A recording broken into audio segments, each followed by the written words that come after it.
Radio Doxa. Radio Doxa. Transmitiendo la palabra desde Monterrey, Nuevo León, México. Para ti, Radio Doxa.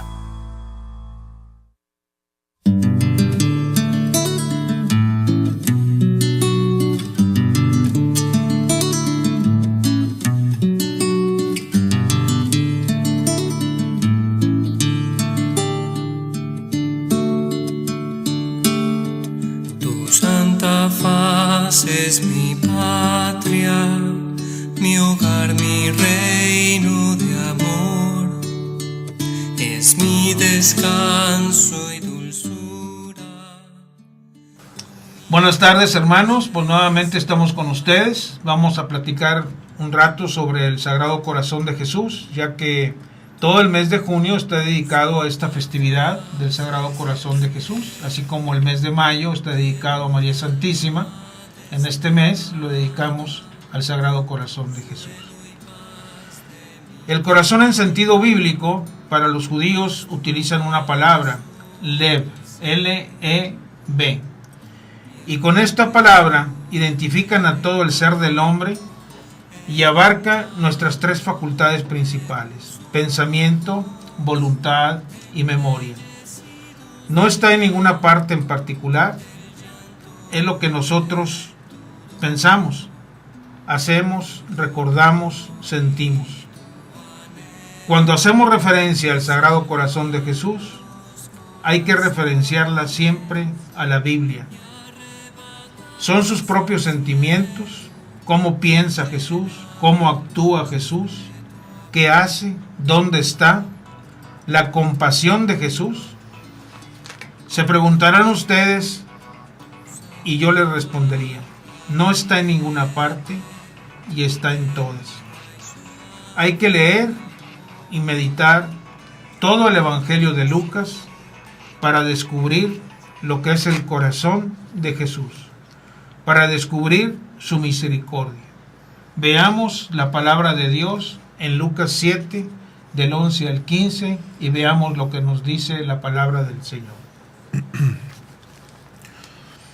Jesús se dirigió poco después a un pueblo llamado Naín, y con él iban sus discípulos y un pueblo numeroso.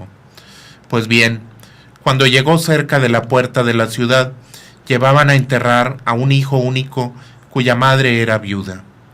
Una buena parte de la población seguía el funeral. Al verla, el Señor se compadeció de ella y le dijo: «No llores». Después se acercó hasta tocar la camilla. Los que la llevaban se detuvieron. Dijo Jesús entonces: «Joven, te lo mando, levántate».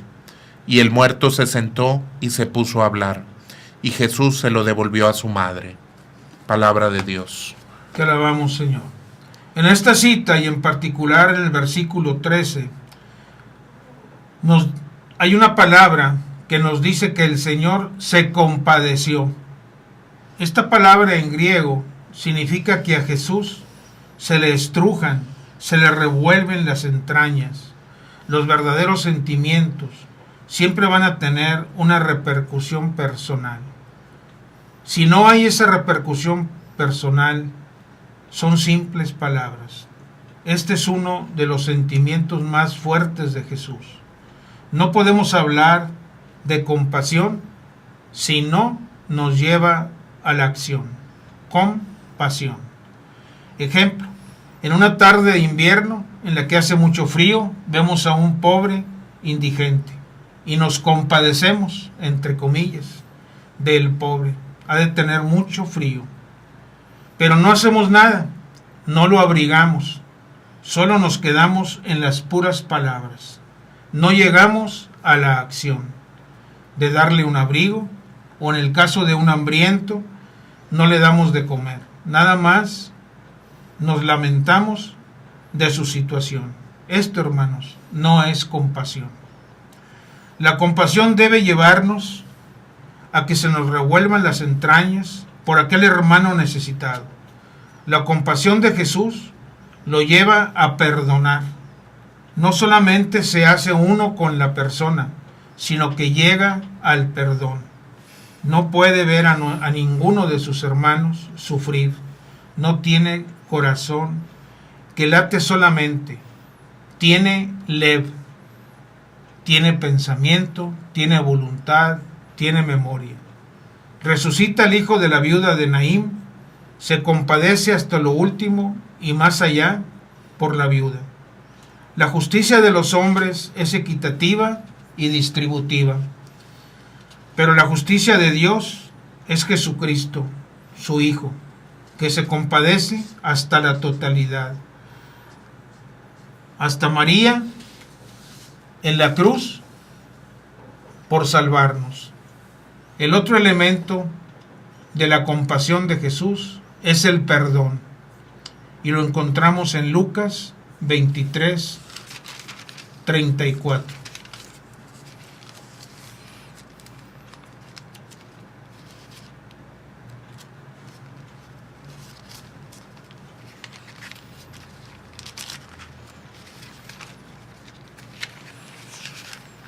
Sí.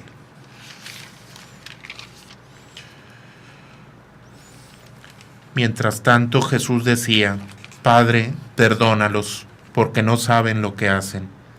Después se repartieron sus ropas, sorteándoselas. Palabra de Dios. Palabra de Dios. Al momento de su crucifixión, ¿qué le pide a su Padre? Que nos perdone, porque no sabemos lo que hacemos. Hasta ahí llega su amor por los hombres. Es un perdón que permanece. En griego, esta palabra perdón es un verbo en auristo presente. O sea, siempre está perdonando Jesús. Siempre. Nuestros pecados, hermanos, son producto de una oscuridad de nuestra mente y de nuestro corazón. De ahí que Jesús, viendo esta oscuridad del hombre, permanece perdonando siempre. Se compadece de nosotros. No nos puede ver llorando, sufriendo, tristes, destrozados por las injusticias. Es parte de su lev.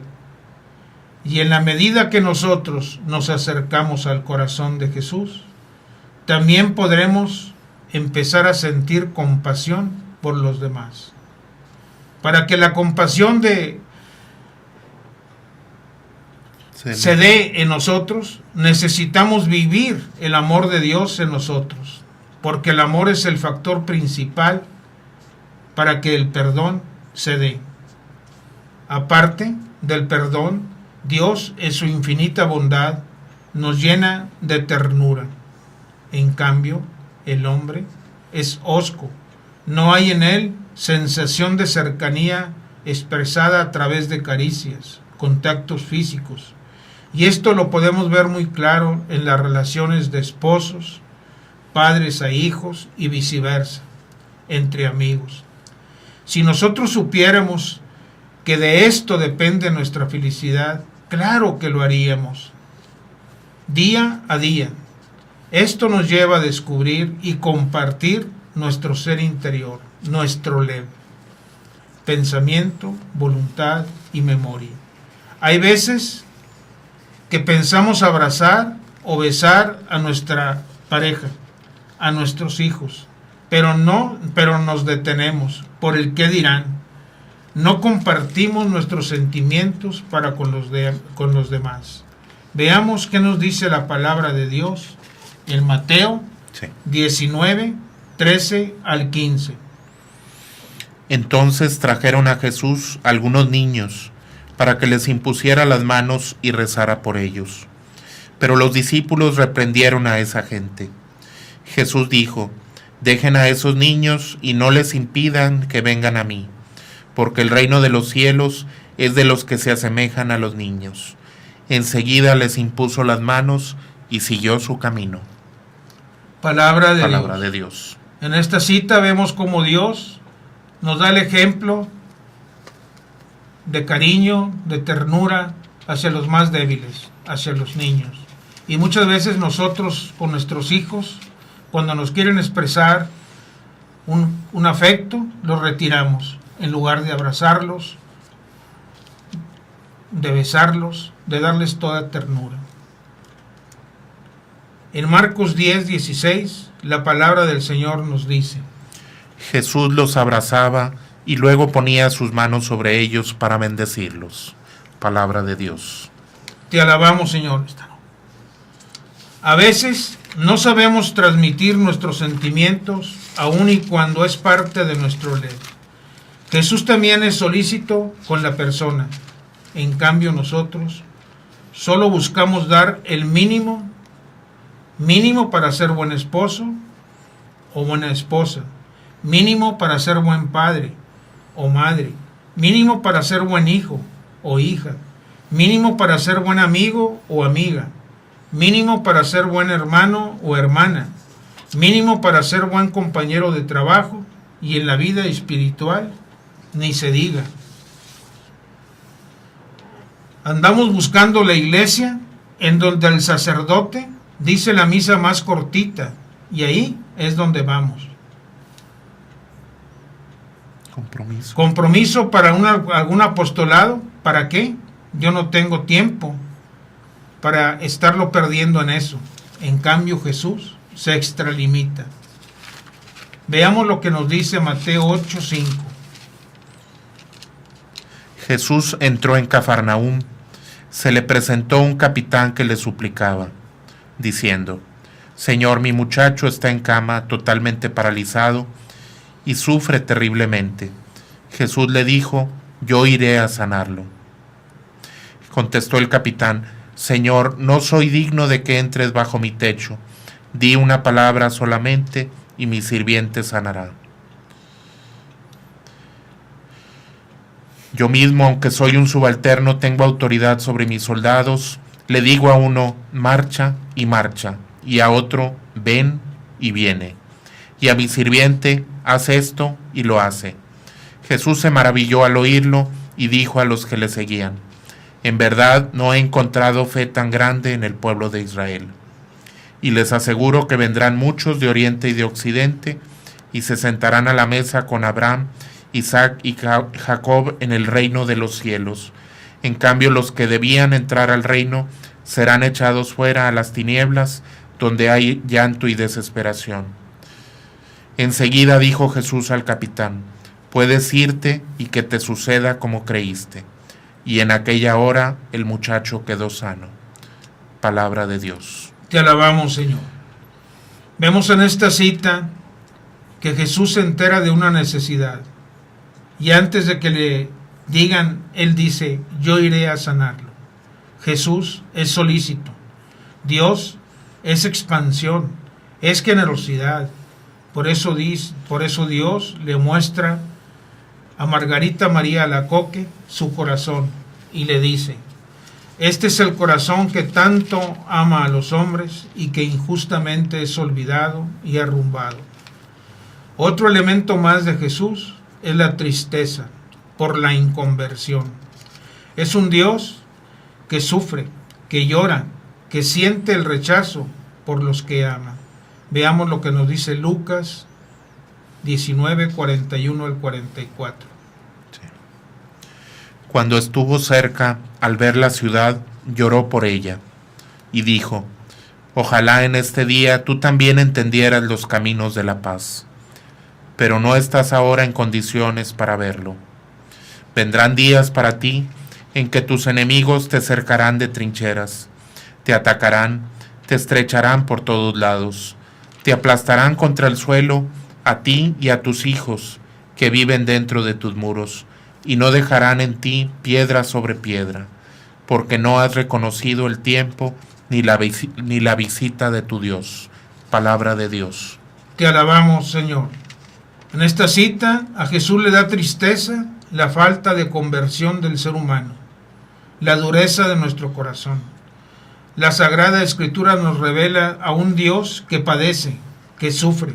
Ahora bien, hermanos, solamente el hombre puede tener solicitud, ternura, perdón, tristeza, porque todo esto le viene de su ley, que es igual al de Dios.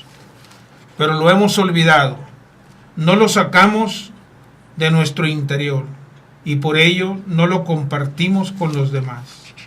Si lo hiciéramos, seríamos más felices. Tomemos la palabra de Dios en Juan 3:16 y veamos lo que nos dice.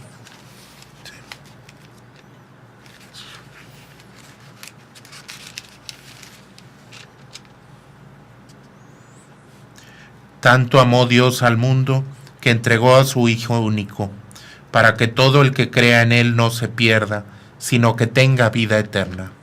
Palabra de Dios. Te alabamos, Señor. Resumamos lo que nos dice. Queremos y vemos que lo que hemos dicho es verdad. Tanto amó Dios al hombre que entregó a su Hijo para que tuviéramos vida y la tengamos en abundancia. La palabra de Dios en Filipenses 2:8 nos dice: sí. Se humilló y se hizo obediente hasta la muerte, y muerte en una cruz. Palabra de Dios. Te alabamos, Señor. Nosotros debemos devolverle a Dios todo lo que Él ha hecho por nosotros, pues como dice el refrán popular, amor con amor se paga. Debemos amarlo sin restricciones, en totalidad. Siempre Jesús se hace nada por cada uno de nosotros. Entonces, ¿cuál debe ser nuestro límite para amar al Señor? Ninguno, no lo hay. Él seguirá sufriendo, llorando, se pondrá triste por nosotros. No nos pongamos límites, amémoslo sin límites, con toda nuestra fuerza. Hagamos su voluntad, tengamos vida sacramental. No nos cerremos a la acción de Dios en nosotros. No cerremos nuestro corazón a Dios. Conozcamos el amor de Dios para que, conociéndolo, no le pongamos límites, porque si no lo llegamos a conocer, no podremos llegar a los demás. Es necesario conocer a Dios, que Él sea el centro de nuestras vidas, para que de ahí irradiemos el amor a todos los demás, al más cercano, al más alejado. Tanto nos amó Dios para que tuviéramos una vida plena, que nos envió a su Hijo amado. Para lograr esto en nosotros es necesario entrar al corazón de Jesús y obtener la gracia que nos permita amar como Él nos ama. La palabra de Dios en Juan 19:34 nos dice: sino que uno de los soldados le abrió el costado en una lanzada, y al instante salió sangre y agua. Palabra de Dios. Te alabamos, Señor. Sangre y agua. Sangre que simboliza la Eucaristía, agua que simboliza nuestro bautismo. Fuerza y perdón. De ahí la importancia de vivir nuestro compromiso bautismal, de que tengamos vida sacramental. Debemos acercarnos al Padre que nos ha adoptado. Somos sus hijos. Una persona que se acerca a la Eucaristía se baña con la sangre de Jesús, de donde viene la fuerza y el perdón, el ser compasivo para con los demás. Un santo pedía con respecto a la Eucaristía eternidad para comprender lo que voy a recibir, eternidad para disfrutar a Jesús en su corazón y en todo su ser, eternidad para agradecer a Dios el haberlo recibido. Para terminar esta reflexión del Sagrado Corazón de Jesús, meditemos unos momentos delante de un crucifijo y veamos el corazón de Jesús vertiendo sangre y agua. Dios los bendice. Que tengan un excelente fin de semana en Jesús y María. Así sea. En nombre del Padre, del Hijo y del Espíritu Santo. Amén. Mira, José, qué pequeños sus manos y pies, y pensar que es el Rey de Israel, el caudillo que vino a salvar a su pueblo de la oscuridad. Este niño es mi Dios y mi Rey. Y así siguió arrullando María. Alabado seas por siempre, Señor. Estás escuchando Radio Doxa.